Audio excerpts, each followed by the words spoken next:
have a 3-day training right now, about 15 people from all over Zimbabwe, just teaching them the basics of foundations for farming and how they can improve their yields. We've been teaching them about growing the maize, teaching them about vegetables, how to measure their land as well, and including composting, which was the most fun part of the training. But yeah, it's been an amazing training, and we just hope that they will go and implement what they've learned. We want to make the food for the containers. So we are making our foundation now. This is our trench, and we are going to fill in our concrete footing first. On this line we have made our levenis. So we are transferring our levenis from this line going down so that our footing will be all level. I'm here to do an organic inspection on the moringa fields and the moringa processing plant for foundations for farming. So we're looking at the EcoCert Organic Standard and the NOP standard, and hopefully foundations for farming will receive that certificate soon. Basically it boils down to keeping a lot of documents, making sure that everything that you use complies to the 2 organic standards that you seek certification for, and then just to keep records of when you harvest, when you apply those inputs, when you process, and when you pack. One of the awesome things about being organic is all the incredible predators that we're finding in our field, from ladybirds to the assassin bugs, and the most exciting one is our chameleon friend that we found, who is resident in the field, and he obviously is also eating all the grasshoppers and things that are wanting to damage our moringa. I was very privileged again to be invited to the Christian Economic Forum this year in July. It was in San Francisco, and I traveled across there and met up with old friends and made a lot of new friends. The theme this year was Understanding the Times. It's a wonderful time of connecting with the Crown family, sharing the Foundations for Farming vision. Now we are just wrapping up our harvesting. Now the team is harvesting sesame.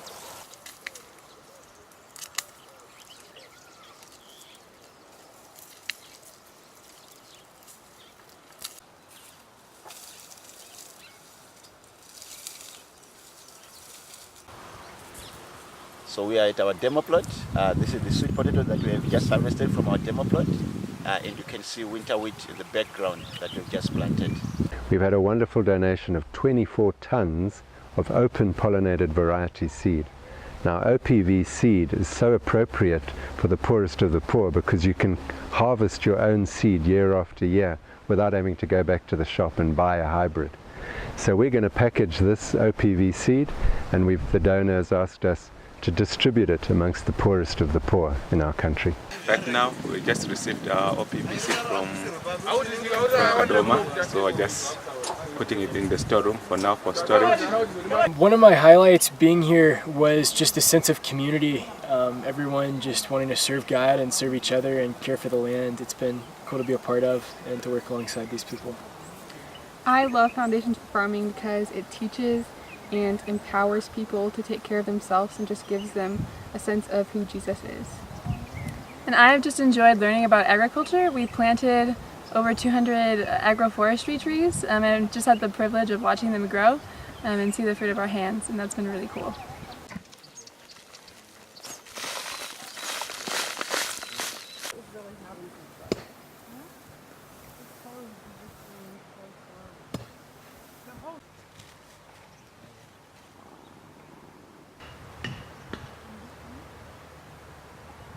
We are winnowing the maize over there.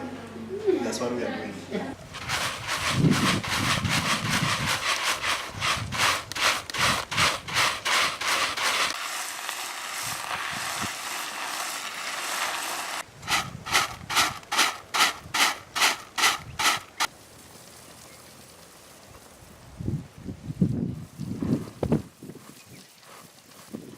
I've really enjoyed being here at Foundations.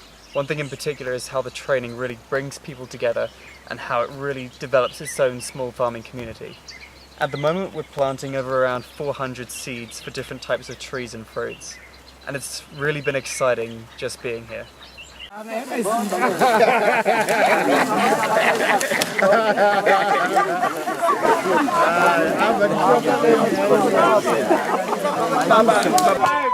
is our lunchtime activity with the team.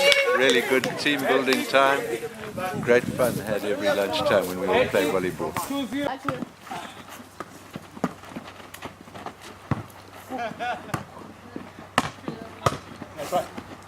Oh, that's you.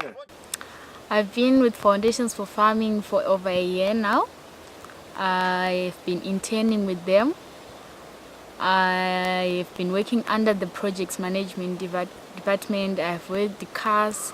I've worked with One Hope, with the schools, with the education side of conservation agriculture. Foundations for Farming has given me the practical skills that I need for my degree. I've learned a lot of things. It's amazing being at an organization that also integrates the Bible in their teachings. I also love the way I've developed in my spiritual side. I now know the Bible much more than I did when I came. I can say I'm imaging a better person. It's been great being part of a family like Foundations for Farming.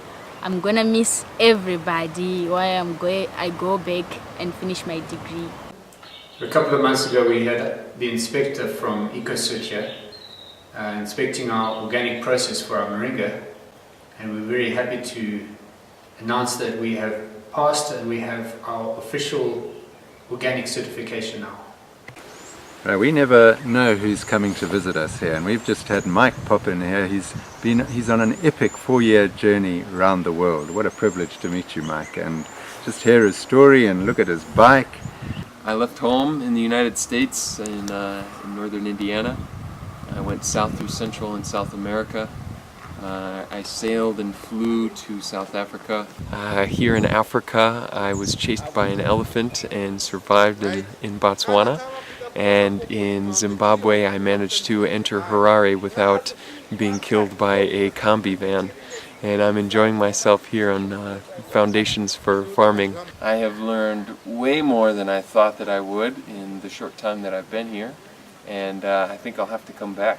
I've learned that the traditional ways of farming, which we all think are correct, are not always correct. I've learned that using compost and mulch and manure and worm poop can help to increase the yields of your crops, that you don't need big machines, and that you can use all the different waste that is at our disposal to help your crops. The day the Cholocho group came in, it was 5 a.m. when they came in, and just looking at them, they were coming from a very poor community because they had no clothes, they had no bags, and they were dirty.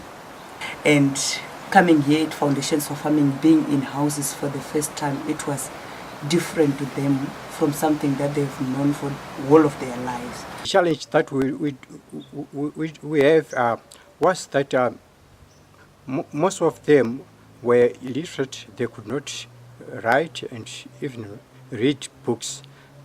They haven't been to school before. The Cholocho group is similar to Kanyemba, only that they are more isolated. They are one clan. They are all Maposas, so they are not exposed to different kind of people. We had 2 people who volunteered to be baptized, to get baptized, but later on, as we were baptizing them, we found that we had quite a number of them who say want to be baptized. I just pray that the Holy Spirit will continue to work in them. Even the pastor who is going there will give him wisdom.